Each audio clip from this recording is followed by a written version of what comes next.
بسم اللہ الرحمن الرحیم۔ السلام علیکم ناظرین۔ بیوی کی شوہر سے ناراضگی۔ اسلام نے ہر انسان پر دوسرے انسان کے 4 قسم کے حقوق متعین فرمائے ہیں، یعنی ذاتی، معاشرتی، معاشی اور قلبی حقوق۔ تو آج ہم انشاءاللہ اللہ شوہر کے ان حقوق کی تفصیل سے آگاہ ہونے کی کوشش کریں گے۔ بیوی پر خاوند کے حقوق بہت ہی عظیم حیثیت رکھتے ہیں، بلکہ خاوند کے حقوق بیوی کے حقوق سے بھی زیادہ عظیم ہیں۔ اس لیے اللہ تعالیٰ نے فرمایا، اور ان عورتوں کے بھی ویسے ہی حقوق ہیں جیسے ان مردوں کے ہیں، قاعدہ اور شرعی کے موافق، اور مردوں کو عورتوں پر فضیلت ہے، اور اللہ زبردست ہے تدبیر والا۔ امام جساس رحمۃ اللہ علیہ نے لکھا ہے، اللہ تعالیٰ نے اس آیت میں یہ بیان کیا ہے کہ خاوند اور بیوی دونوں کے ایک دوسرے پر حق ہیں، اور خاوند کے بیوی پر ایسے حق بھی ہیں جو بیوی کے خاوند پر نہیں۔ حضرت عائشہ صدیقہ رضی اللہ تعالیٰ عنہا نے فرمایا، عورت پر سب سے زیادہ کس کا حق ہے؟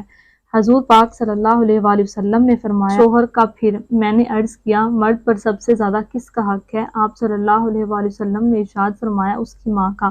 ایک صحابیہ رضی اللہ تعالی عنہا نے جب خاوند کے حقوق کے بارے میں سوال کیا تو آپ صلی اللہ علیہ وآلہ وسلم نے فرمایا، آدمی کا اس کی بیوی پر حق یہ ہے کہ اگر اس کے بدن پر کوئی زخم ہو اور اسے چاٹ لے تو پھر بھی اس نے اس کا حق ادا نہیں کیا۔ حضرت ام سلمہ سے روایت ہے کہ حضور اقدس صلی اللہ علیہ وآلہ وسلم نے ارشاد فرمایا کہ جس عورت کا اس حالت میں انتقال ہو جائے کہ اس کا شوہر اس سے راضی ہو تو وہ عورت جنت میں داخل ہوگی۔ آئیے سب سے پہلے شوہر کے ذاتی حقوق بیان کرتے ہیں۔ شوہر کا احترام کرنا، اس سے بات چیت کرتے ہوئے الفاظ، آواز اور لہجے کا خیال رکھنا، اور اگر اسے بیوی کی طرف سے شوہر کا نام لے کر پکارنا پسند نہ ہو تو اس کا لحاظ رکھنا۔ مرد گھر کے باہر کی ذمہ داری رکھتا ہے اور عورت کی ذمہ داری گھر کے اندر ہے، جیسے گھر کی نگرانی، صفائی اور کھانے پینے کا انتظام وغیرہ۔ یہی طریقہ اللہ کے رسول صلی اللہ علیہ وآلہ وسلم کے زمانے میں رائج رہا ہے۔ حضرت انس رضی اللہ تعالی عنہ سے روایت ہے کہ حضور اقدس صلی اللہ علیہ وآلہ وسلم نے ارشاد فرمایا، جو عورت 5 وقت کی نماز پڑھے، رمضان المبارک کے روزے رکھے اور اپنی شرمگاہ کی حفاظت کرے اور اپنے شوہر کی اطاعت کرے، وہ جنت میں جس دروازے سے چاہے داخل ہو جائے۔ اسی طرح حضرت ابو ہریرہ سے روایت ہے کہ حضور اقدس صلی اللہ علیہ وآلہ وسلم نے ارشاد فرمایا کہ جب کوئی شخص اپنی بیوی کو اپنے پاس بلائے اور وہ انکار کرے، پس شوہر ناراض ہو کر رات گزارے، تو اس عورت پر صبح تک فرشتے لعنت کرتے ہیں۔ اور ایک روایت میں ہے کہ جو شخص اپنی بیوی کو اپنے پاس بلائے اور وہ انکار کرے تو اللہ پاک ان پر ناراض ہوتا ہے، یہاں تک کہ شوہر اس سے خوش ہو جائے۔ خاوند کا بیوی پر یہ بھی حق ہے کہ وہ اس کے گھر میں اسے داخل نہ ہونے دے جسے اس کا خاوند ناپسند کرتا ہے۔ اگر شوہر کے ایک سے زائد نکاح کرنا چاہیں تو اسے اللہ کا حکم سمجھتے ہوئے خوشی سے اجازت دینی چاہیے۔ شوہر کے معاشرتی حقوق۔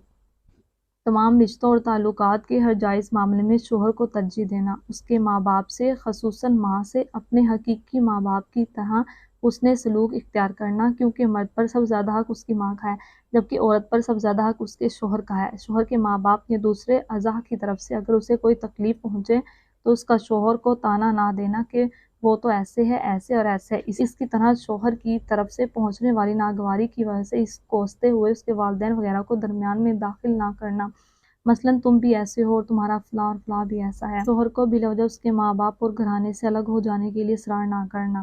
شوہر کو معاشرے میں یعنی اپنے علاوہ لوگوں میں عزت دینا، اس کے ساتھ کسی دوسرے خصوصاً اپنے ماں باپ، بہن بھائیوں وغیرہ کے سامنے اس سے بحث و تکرار نہ کرنا۔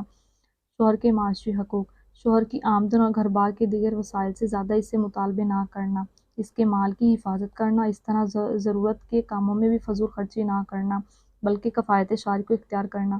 شوہر کی مرضی و اجازت کے بغیر اس کے مال کو خود یا کسی کو استعمال کے لیے نہ دینا۔ ہاں، چھوٹی موٹی ایسی چیزیں جن کی بلا اجازت استعمال کر لینے کے بارے میں معروف ہے کہ شوہر ناراض نہیں ہوگا، ان کے استعمال میں حرج نہیں۔ قلبی حقوق۔ قلبی حقوق 2 طرح کے ہیں، روحانی پاکیزگی، ذہنی سکون۔ روحانی پاکیزگی: شوہر دین کے معاملوں میں جتنا آگے بڑھنا چاہے اس کا بھرپور تعاون کرنا، اسے اس کام کے لیے فارغ کرنا، اس کی دینی ضروریات کے پورا ہونے کے لیے جہاں تک ہو سکے اپنے حقوق کی قربانی دینا۔ اگر شوہر دعوت تبلیغ، جہاد یا اصول علم کے لیے نکلنا چاہے تو اس کا تعامل کرنا، بخوشی سے اجازت دینا، بلا وجہ اس کے ان خیر کے ارادوں میں رکاوٹ نہ بننا۔ واضح رہے کہ اپنے ایمان و اعمال صالحہ کی درستی و بہتری کے لیے جدوجہد کرنا خاوند کی ایمانی ضروریات میں سے ہے، ان کی تکمیل کے لیے وہ قدم اٹھاتا ہے، اس میں اس کی معاونت کی جانی چاہیے۔ اگر رکاوٹ محض ہٹ دھرمی کی وجہ سے ہو تو پھر ایسی صورت میں خاوند کا اللہ کے راستے میں نکلنا بیوی کی حق تلفی شمار نہیں ہوگا۔ شوہر کے لیے، اس کے ماں باپ اور دیگر متعلقین کے لیے دنیا آخرت کی خیر کی دعائیں کرنا۔ حضرت ابو ہریرہ رضی اللہ تعالیٰ عنہ سے روایت ہے، حضور اکرم صلی اللہ علیہ وآلہ وسلم نے دریافت کیا کون سی عورت اچھی ہے؟ آپ صلی اللہ علیہ وسلم نے ارشاد فرمایا جب شوہر اسے دیکھ لے تو خوش کر دے اور جب اسے حکم کرے تو اطاعت کرے، اپنی ذات اور اپنے مال میں ایسا تصرف نہ کرے جیسے شوہر پسند نہ کرتا ہو۔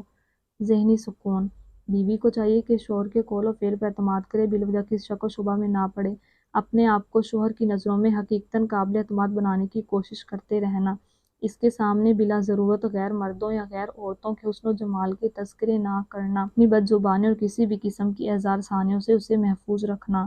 جب کوئی عورت اپنے شوہر کو ستاتی ہے تو آخرت میں جو حور ہے اس کو ملنے والی ہے تو وہ یوں کہتی ہے کہ خدا تیرا ستیہ ناش کرے، تو اس کو مت ستا، یہ تو تیرے پاس مہمان ہے، تھوڑے ہی دن میں وہ تجھ کو چھوڑ کر ہمارے پاس آ جائے گا۔